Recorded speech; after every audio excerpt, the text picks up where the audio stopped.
తెలంగాణ వ్యాప్తంగా లేడీ అఘోరి నాగసాధు సంచలనం సృష్టించిన విషయం తెలిసిందే. సో ఎప్పుడైతే ముత్యాలమ్మ ఆలయంకి వచ్చి అక్కడ నిందితుడిని అంటే శిక్షించకపోతే నేనే శిక్ష వేసుకుంటాను, నేనే శిక్షిస్తా అని చెప్పేసి కూడా కొన్ని వివాదాస్పద వ్యాఖ్యలు చేయడం, తర్వాత తను కేదార్నాథ్ వెళ్ళిపోవడం. సో కేదార్నాథ్ నుంచి పోలీసులు ఇక్కడ తెలంగాణకు తీసుకురావడం, 2 రోజుల పాటు దాదాపుగా 48 రోజుల పాటు గృహ నిర్బంధం చేయడం అనేది జరిగింది. తర్వాత మళ్ళీ తనని మహారాష్ట్రకి పంపించడం అనేది జరిగింది. సో అక్కడి నుంచి అలా ఆంధ్రప్రదేశ్కి ఎంటర్ కావడం అనేది జరిగింది. సో ఆంధ్రప్రదేశ్లో దాదాపుగా 2 రోజుల నుంచి ఆంధ్రప్రదేశ్లో ఉన్నటువంటి గుళ్ళు గోపురాలు విజిట్ చేస్తున్నారు. తర్వాత అక్కడి నుంచి శంషాబాద్లో జరిగినటువంటి మళ్ళీ దేవాలయం అంటే దేవాలయంపై అక్కడ ఉన్నటువంటి నవగ్రహాల ధ్వంసం చేయడం అనేది జరిగింది కొంతమంది దుండగులు.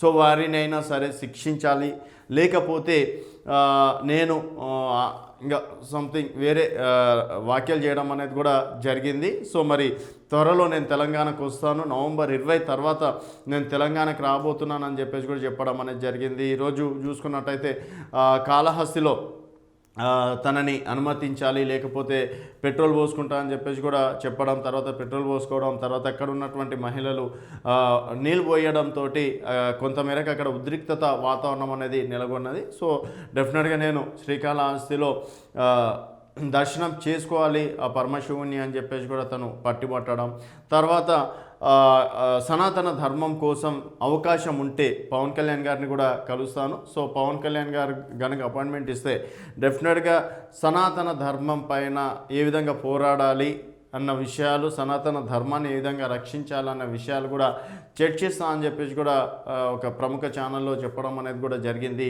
సో మరి నిజంగా తెలంగాణకి రాబోతుందా? తెలంగాణకి వస్తే డెఫినెట్ శంషాబాద్ ఆలయం దగ్గర ఎవరైతే విగ్రహాలను ధ్వంసం చేశారో అక్కడ పునః ప్రతిష్ఠ చేయాలి, తర్వాత ఆ నిందితులను కూడా శిక్షించాలి. అలాగే తెలంగాణ ప్రభుత్వం కూడా ఇక్కడ ప్రతి చోట, ప్రతి గుళ్ళున్న చోట, చిన్న గుళ్ళున్నా సరే పెద్ద గుళ్ళున్నా సరే సీసీ కెమెరాలు కూడా ఏర్పాటు చేయాలి. ఇంకోసారి ఇట్లాంటి ఘటనలు జరగకుండా ప్రభుత్వం కఠిన శిక్షలు విధించాలని చెప్పేసి కూడా ప్రభుత్వానికి ఆల్టర్నేట్ జారీ చేయడం అనేది జరిగింది. సో రేవంత్ సర్కార్కి ఒక రకంగా సవాల్ విసరడం అనేది కూడా జరిగింది.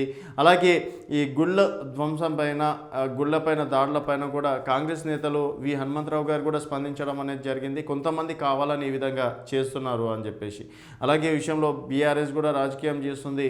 అటు ముత్యాలమ్మ గుడి విషయం అనేది రాష్ట్ర వ్యాప్తంగా, దేశవ్యాప్తంగా సంచలనం అయ్యింది. ఏకంగా హోమ్ మినిస్టర్ వరకు కూడా, అమిత్ షా వరకు కూడా ఈ విషయం వెళ్ళడం అనేది జరిగింది. సో అది మరొక ముందే శంషాబాద్ హనుమాన్ టెంపుల్లో జరిగినటువంటి విగ్రహాల ధ్వంసం అనేది ఇది కూడా రాష్ట్ర వ్యాప్తంగా సంచలనమైంది. ఈ విధంగా రోజుకో గుడి మీద, ఆలయాలపైన దాడులు జరిగితే ఏం చేస్తున్నారని చెప్పేసి కూడా అఘోరి ప్రశ్నించడం అనేది జరిగింది. మరి తను తెలంగాణకు వస్తే వేరే రకంగా ఉంటుంది, దానికి పక్కడబందీగా ప్రణాళికలు వేసుకొనే వస్తాను. సో ఇక్కడ కొన్ని కీలక పెద్ద పూజలు చేయాల్సి ఉంటుంది. సో ఆ పూజలు అయిపోయిన తర్వాత, ఆంధ్రప్రదేశ్లో ఆ పూజలు అయిపోయిన తర్వాత తెలంగాణకు వచ్చిన తర్వాత అస్సలు సిసలైన అఘోరిని చూస్తారు అని చెప్పేసి కూడా చెప్పడం అనేది జరిగింది. ఎన్ని రోజులకు చట్టం పైన తన గౌరవం ఉందని చెప్పేసి పోలీసు వాళ్ళకి సపోర్ట్ చేశానని చెప్పేసి చెప్పడం అనేది కూడా జరిగింది. సో ఈ విధంగా మరి తెలంగాణకి వస్తే తను ఏం సంచలనం సృష్టించబోతుంది అనేది వేచి చూడాల్సిన విషయం. సో అఘోరి చేసినటువంటి సంచలనమైన కామెంట్స్ పైన మీ అభిప్రాయాలు. తర్వాత అక్కడి నుంచి శంషాబాద్లో జరిగినటువంటి మళ్ళీ దేవాలయం అంటే దేవాలయంపై అక్కడ ఉన్నటువంటి నవగ్రహాల ధ్వంసం చేయడం అనేది జరిగింది కొంతమంది దుండగులు.